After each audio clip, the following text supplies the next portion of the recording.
गांव के एक कोने में एक साधारण सा घर था जिसमें नीलेश अपने माता पिता के साथ रहता था। नीलेश एक चंचल, उत्साही और शरारती लड़का था।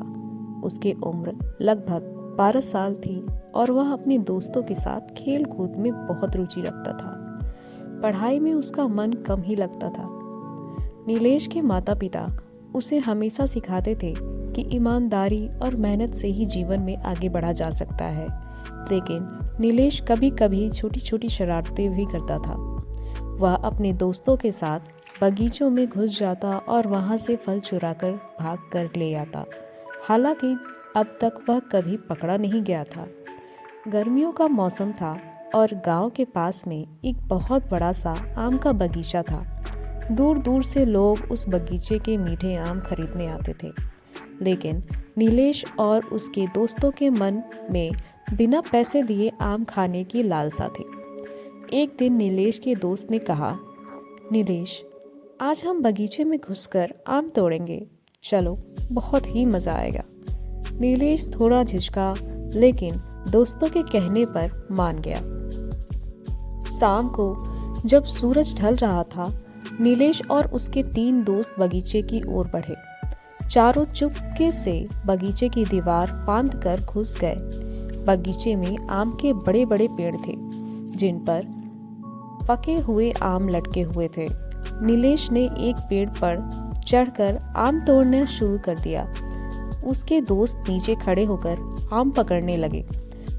सब कुछ ठीक ही चल रहा था, तभी वहां पे बगीचे का मालिक और नौकर आ गया। उसने नीलेश को पेड़ पर देख लिया और जोर से चिल्लाया, अरे कौन है?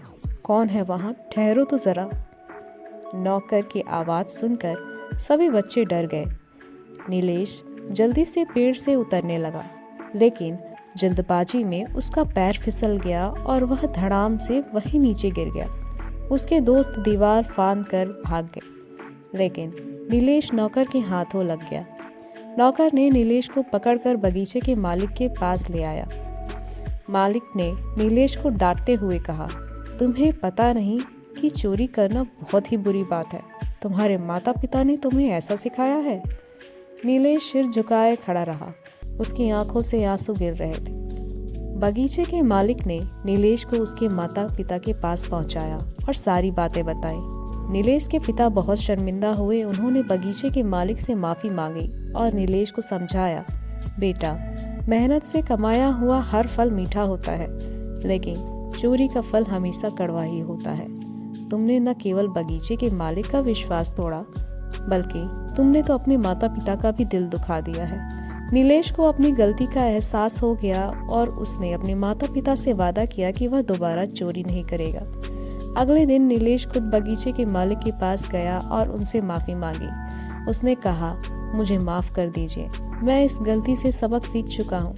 बगीचे के मालिक ने नीलेश की ईमानदारी देखकर उसे माफ़ कर दिया और कहा, बेटा, अगर तुम्हें आम खाने ही हैं तो मेहनत करो, मैं तुम्हें काम पर रख सकता हूँ। नीलेश खुशी खुशी बगीचे में काम करने लगा और वह रोज़ मेहनत करता और मालिक उसे आम खाने के लिए देता। धीरे धीरे नीलेश ने मेहनत और ईमानदारी का महत्व समझ लिया। कुछ वर्षों बाद नीलेश बड़ा होकर एक ईमानदार और मेहनती इंसान बना। गांव में लोग उसे बहुत मानते थे और उसका उदाहरण अपने बच्चों के सामने रखते थे। चोरी या शॉर्टकट से मिलने वाली चीज़ों का सुख क्षणिक होता है, लेकिन मेहनत और ईमानदारी से कमाया गया सुख जीवन भर रहता है।